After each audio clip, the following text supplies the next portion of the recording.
جی السلام علیکم. آج کی ہماری ویڈیو بہت ہی انٹرسٹنگ ہونے جا رہی ہے. آج ہم ڈسکس کرنے جا رہے ہیں کہ اگر ہم باکو آذربائیجان میں پراپرٹی خریدتے ہیں تو اس پر گورنمنٹ کو ٹیکس کتنا دینا پڑے گا، اور اس کے ساتھ ساتھ ہم ڈسکس کریں گے کہ اوور آل کتنے قسم کے ایکسپینسز ہوتے ہیں جب بھی آپ پراپرٹی خریدتے ہیں، تو کتنی کمیشن پے کرنا پڑتی ہے، اس کے علاوہ گورنمنٹ کو ٹیکس کتنا دینا پڑتا ہے، اور اس کے ساتھ ساتھ لائر یا دوسرے جو سروس چارجز ہیں وہ کتنے ہیں.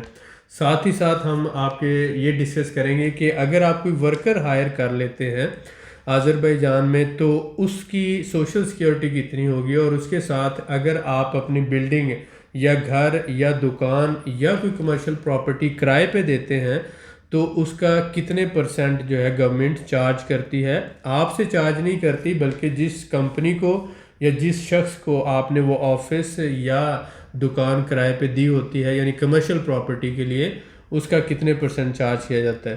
تو ہمارے ساتھ موجود ہیں یہاں کی جو بزنس کنسلٹنٹ ہیں، اور آج ہم ان کے ساتھ ڈسکس کریں گے اور مزید انفارمیشن حاصل کرنے کی کوشش کریں گے. چھوک ساول گیلدینہ جورا، welcome. Please introduce yourself. My name is Gazel. I am business and investment consultant in Azerbaijan. Okay.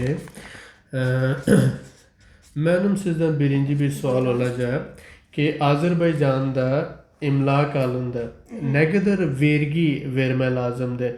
Yəni cürbəcür vergilər var, amma hansı bir xarici Azərbaycana gəlirsə, imlak alında nə qədər vergi ödəməlidir?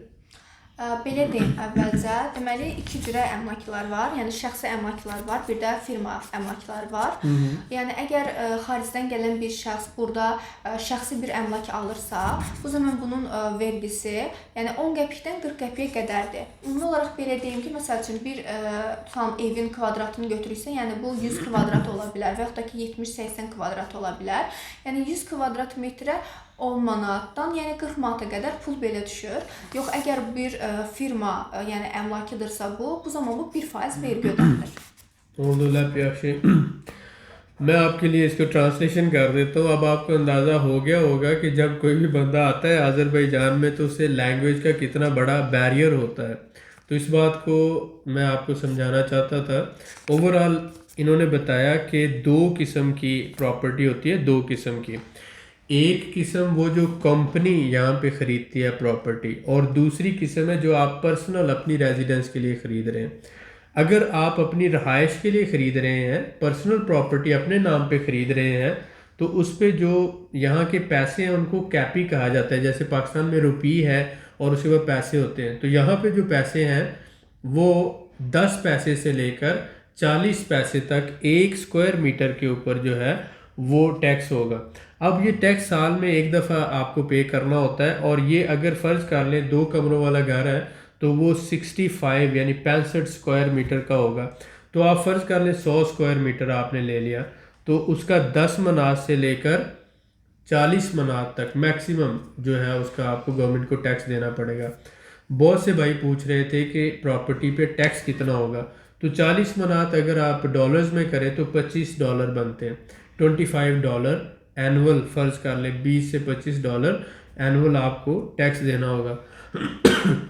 دوسری بات انہوں نے جو کی کہ جو property company purchase کرتی، یعنی کہ فرما جس کو کمپنی کہتے ہیں، وہ 1% ٹیکس دے گی. فار ایگزامپل آپ یہاں پہ کمپنی رجسٹرڈ کرتے ہیں اور کمپنی کے نام پر پراپرٹی لیتے ہیں، تو تب آپ کو 1% جو بھی ویلیو ہے، اگر سپوز کریں آپ نے وہ گھر 1,00,000 منات کا خریدا ہے تو 1,000 منات اس کا جو ہے وہ آپ کو ٹیکس دینا پڑے گا. تو کمپنی کے نام پر جو آپ پراپرٹی خریدتے ہیں اس کا 1% ہے، لیکن اگر آپ پرسنل پراپرٹی خریدتے ہیں اپنی رہائش کے لیے تو اس کا 10 منات سے 40 منات، یعنی کہ وہ نہ ہونے کے برابر ٹیکس آپ کو پے کرنا پڑتا ہے. تو امید ہے یہ دو طرح کی پراپرٹی اور دو طرح کا ٹیکس آپ کو سمجھ آ گیا ہوگا. Benim ikinci sual sizden bu olacak ki agar bir harici gelir Azerbaycan'a, o halde burada imlak alında niçe cür ve hangi harçlar umumiyetle çıkar? Onu zahmet olmasa izah edebilirsin. Əgər xaricdən gəlib Azərbaycanda bir əmlak alırsa, bu zaman 2% komissiya olur ki, bu komissiyada yəni maklerə verilir. 1% dövlət vergisi olur. Təbii ki də indi bizim özümüzün hüquqşünaslarımız olur ki, yəni hüquqşünasların əlavə pul ödənməlidir və həmçinin də bizim şirkətimizə, yəni göstərdiyimiz bu xidmətlərə görə bir də pul alınır. oldu. میں نے ان سے پوچھا ہے کہ اگر کوئی foreigner Azerbaijan میں آتا ہے تو اس کو کون کون سے ایکسپینسز دینا پڑیں گے پراپرٹی خریدنے کے لیے. تو انہوں نے بتایا کہ جو یہاں کے پراپرٹی ڈیلر ہوتا ہے یا ریئل اسٹیٹ کمپنی ہوتی ہے 2% وہ کمیشن لیتی ہے, اور اس کے بعد گورنمنٹ جو ٹیکس لیتی ہے وہ 1% ہے, تو ٹوٹل 3% یہ ایکسپینس ہو جاتا ہے. اس کے بعد آگے آ جائیں, آپ نے جو ڈاکومنٹ ویریفیکیشن ہے یا اس کی جو پروسیسنگ کرنی ہے اس کے لیے جو آپ لائر کرتے ہیں اس کو وکیل کو آپ نے پیسے دینے ہیں, اور اس کے ساتھ ساتھ اگر آپ ہم سے سروسز لیتے ہیں تو ہمارے سروس چارجز ہوں گے. تو یہ سارے آپ کے ایک طرح کے ایکسپینسز ہیں. ایک تو لائر 2% لے گا, گورنمنٹ 1% لے گی, اس کے علاوہ آپ کے جو 2% پراپرٹی ریئل اسٹیٹ ایجنسی ہے, اور 1% جو ہے وہ اس کا آ جاتا ہے گورنمنٹ کا, اور لائر جو ہے وہ اپنے پیسے لے گا. ساتھ ہی ساتھ اس میں جو تیسری اہم بات تھی کہ آپ نے جو ڈاکومنٹس کی ویریفیکیشن کرنی ہے یا پروسیسنگ کرنی ہے, تقریباً $300-400 اس کا بھی خرچہ آ جاتا ہے. تو اوور آل یہ 4-5 قسم کے ایکسپینسز ہیں جو آپ کے ہوتے ہیں جب آپ پراپرٹی خریدتے ہیں آذربائیجان میں. اس کے بعد میرا ان سے نیکسٹ کویشچن ہوگا کہ burada اگر biz commercial property yani hansı bir ofiste ya mağazada onu biz alırız ve onu aldıktan sonra icara veririz. Onda ne kadar tax ya vergi ödeme lazım olur? Ha, əgər icarəyə verirlərsə, bu zaman həmin deyək ki, şəxs və yaxud da ki, yəni şirkət ola bilər. Bu 14% vergi verməlidir. میں نے ان سے پوچھا ہے کہ اگر ہم کوئی office لیتے ہیں یا کوئی اسی طرح دکان خرید لیتے ہیں اور اس کو بعد میں ہم کرائے پہ دیتے ہیں رینٹل پراپرٹی کے طور پر, تو اس پر کتنے % ٹیکس ہوگا؟ کیونکہ بہت سے انویسٹرز کا یہ سوال ہے کہ اگر ہم کوئی کمرشل پراپرٹی خرید کے اس کو رینٹ آؤٹ کرتے ہیں تو ہمیں کتنا ٹیکس دینا پڑے گا. اس میں اونر جو ہے اس کو کوئی ٹیکس نہیں دینا پڑتا, لیکن اونر کو وہی جو پراپرٹی کا 1% ہے, یا اگر اس کی پرسنل پراپرٹی ہے تو وہ 10 سے 40-50 منات annual.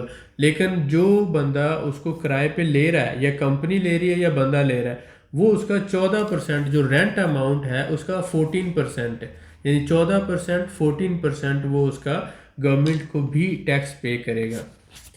Oldu çok sağ olun. Ben sizden alava bir soğal soracağım. Buyurun.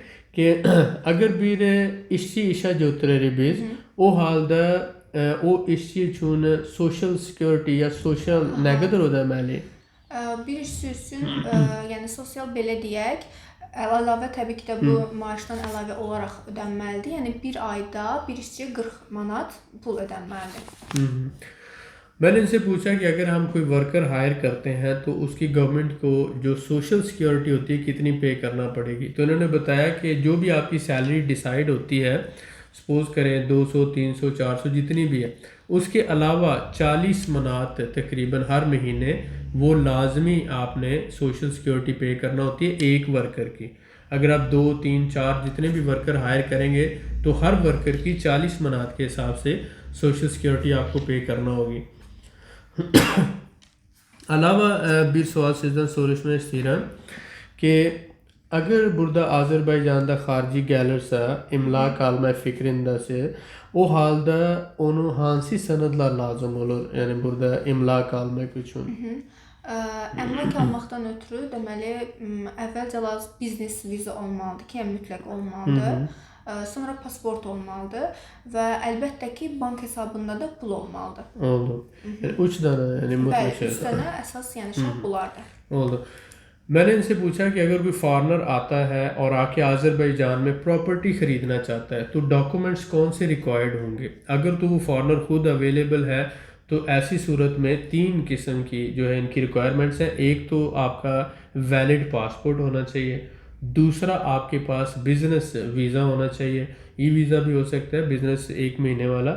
تیسرا آپ کے یہاں پر بینک اکاؤنٹ کھلے گا اور آپ نے اماؤنٹ اس بینک اکاؤنٹ میں ٹرانسفر کرنی ہے، اور پھر آپ ہی کے بینک اکاؤنٹ سے جس بھی کمپنی کو آپ نے پیمنٹ کرنی ہے یا اونر کو پیمنٹ کرنی ہے تو بینک اکاؤنٹ سے بینک اکاؤنٹ پیمنٹ ہوگی. تو وہ اکاؤنٹ کھولنے کا بھی پروسیس وہ سارا یہاں پر جب آپ موجود ہوں گے تو وہ ہوگا.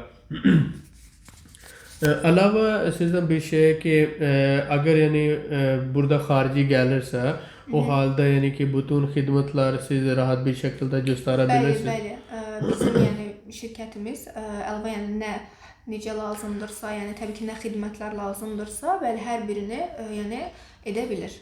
تو çok sağ ol. میں نے ان سے پوچھا ہے کہ یہ کوئی بھی فارنر یہاں پر آتا ہے تو اس کو ہر طرح کی وہ ریزیڈینشیل پراپرٹی ہو، کمرشل پراپرٹی ہو یا پھر اسی طرح سے پلاٹس خریدنا چاہتے ہوں تو ہر طرح کی آسانی سے سروسز پرووائڈ کر سکتے ہیں.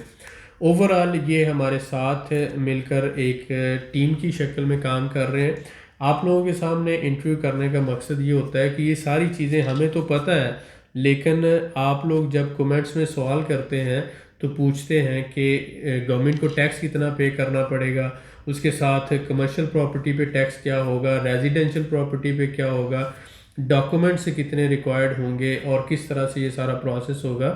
تو میں نے سوچا کہ آپ کو ان کے سامنے بٹھا کر پوری تفصیل سے بات کی جائے تاکہ آپ جو ہے ایک تو لوکل لینگویج کو دیکھ لیں کہ پہلے آنے والے 3-4 مہینوں میں آپ نے لوکل لینگویج سیکھنی ہے، اس کے بغیر آپ کا گزارا نہیں ہوگا، اور دوسرا جو ریئل انفارمیشن ہے وہ آپ تک پہنچے.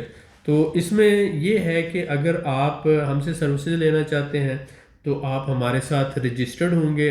$50 ہم نے رجسٹریشن رکھی ہے. جو بھی کلائنٹ ہمارا آتا ہے آذربائیجان میں تو آنے سے پہلے کائنڈلی آپ رجسٹرڈ ہوں، اور اس کے بعد اگر آپ کو بزنس ویزا چاہیے، ای ویزا، تو وہ بھی $50 میں ہم دے رہے ہیں. ساتھ ہی ساتھ کمپنی کا پیکج ہے، اگر جو بزنس کرنا چاہتا ہے اور جو پراپرٹی لینا چاہتا ہے اس کو بھی ہم پیکج دے رہے ہیں آذربائیجان میں. فل پیکج ہے. آپ اس کی ڈیٹیل کے لیے نیچے دیے ہوئے واٹس ایپ نمبر پر ہم سے رابطہ کر سکتے ہیں کہ میں پراپرٹی خریدنا چاہتا ہوں آذربائیجان میں، مجھے آپ A to Z ساری انفارمیشن پرووائڈ کر دیں تو ہم آپ کو وہ فارم بھیج دیں گے. اس میں وہ ساری ڈیٹیل موجود ہے جس میں لائر کے چارجز بھی ہوں گے، کمیشن چارجز بھی ہوں گے اس کے کمپنی کے، اس کے ساتھ ساتھ ہمارے سروس چارجز بھی اس پیکج میں شامل ہوں گے. تو آلموسٹ وہی پیکج ہم نے ڈیزائن کیا ہے جو ٹرکی کے لیے تھا. $3500 یعنی $3500 ہے ٹوٹل. اس میں لائر کے سروس چارجز بھی شامل ہے، اس میں پراپرٹی ڈیلر کا کمیشن بھی شامل ہے، اس میں ہمارے سروس چارجز بھی شامل ہے. تو اوورآل آپ کی آسانی کے لیے ہم نے یہ پیکج بنا دیا. اس میں پھر آپ کی جو پراپرٹی ریزیڈنس اپلائی کرنی ہے اس کے بھی سروس چارجز شامل ہیں، یعنی اس کے بعد کوئی ہڈن چارجز آپ سے نہیں لیے جائیں گے، اور آپ کا فل جو ہے A to Z سارے جو ڈاکومنٹیشن ہے، پروسیس ہے، ویریفیکیشن ہے، وہ ہماری ٹیم یہ سارا کام کرے گی. امید ہے کہ آپ کو یہ ویڈیو اچھی لگی ہوگی. ملتے ہیں انشاءاللہ نیکسٹ ویڈیو میں. سیدھا تشکر لے رہا ہوں، منت دارم، تشکر دے رہا ہوں، زحمت والمسا انہوں باغلیہ سے. ملتے ہیں انشاءاللہ نیکسٹ ویڈیو میں. بہت شکریہ.